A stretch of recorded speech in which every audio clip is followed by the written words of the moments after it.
some cash, Jamie tells us. Buying all the boxes and tape wiped me out. Those handheld tape dispensers are expensive, his friend Tony says. Like $4 a piece. Before I can protest, Matt beats me to it. You said be here at 10, and we were here at 10. You said bring your A game, and we brought our A game, Matt states firmly.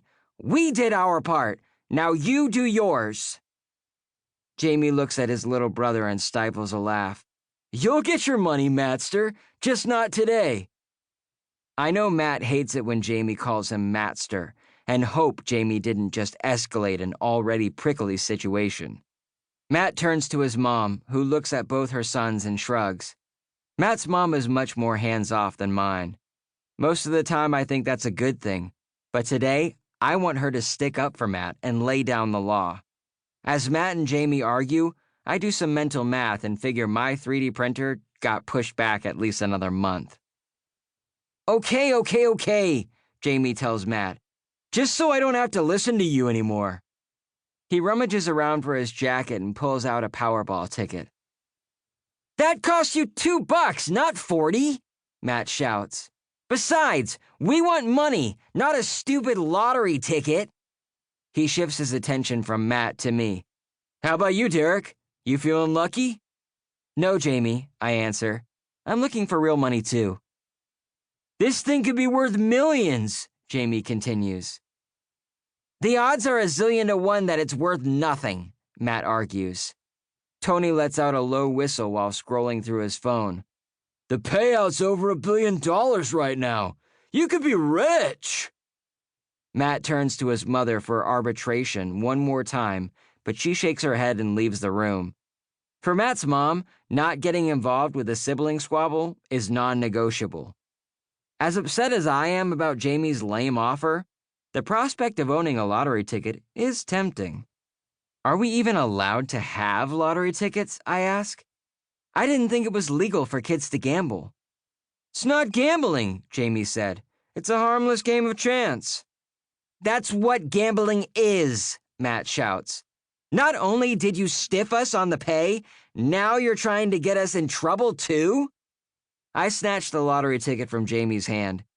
You can pay me with this, but you still owe Matt. Anything to move this day along and get home. Dinner, my dog, Bodie, video games. I have a dozen more interesting things to do tonight than this. Deal! Jamie slaps my back and Matt and I head to the car. At this rate, I'll get my 3D printer just in time to print myself some dentures. Chapter 3. It's impossible. Back home that night, I don't bother showing my parents the lottery ticket. I'm usually pretty optimistic, but even I realize the chances of winning a nationwide lottery are pretty much nil. Besides, I know what Mom would focus on. That you have to be 18 to buy a lottery ticket, so I shouldn't even have one. That I couldn't claim the jackpot even if I won, that Jamie should respect Matt's and my time, and so on. Since I can predict everything she'll say, there's no reason to broach the subject. I remove the ticket from my back pocket where the $40 should have been and toss it on my desk. My parents have already eaten and are playing Boggle in the living room. Mom tells me to help myself to some baked ziti, then join them for a family tournament. Both my parents have been on a campaign to reduce time spent with technology, which is maybe the worst idea they've ever had. So instead of scrolling through TikTok, Instagram, or YouTube after school and on weekends, I end up playing a lot of board games or reading. I have a reading disability, so books aren't my first choice, although drawing pictures of my vocabulary words in my notebook is something I've come to enjoy. I'm hoping this old-fashioned fun idea of theirs will eventually fall by the wayside the way composting and making our own soap did. Bodie's curled underneath the coffee table beside my usual place on the couch. My parents have the TV on the news station in the background. Yet another great idea of theirs about how everyone needs to stay well-versed in current events.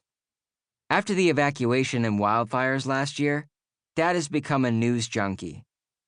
I liked it better when we watched westerns or comedies for the third and fourth time instead of watching all this news.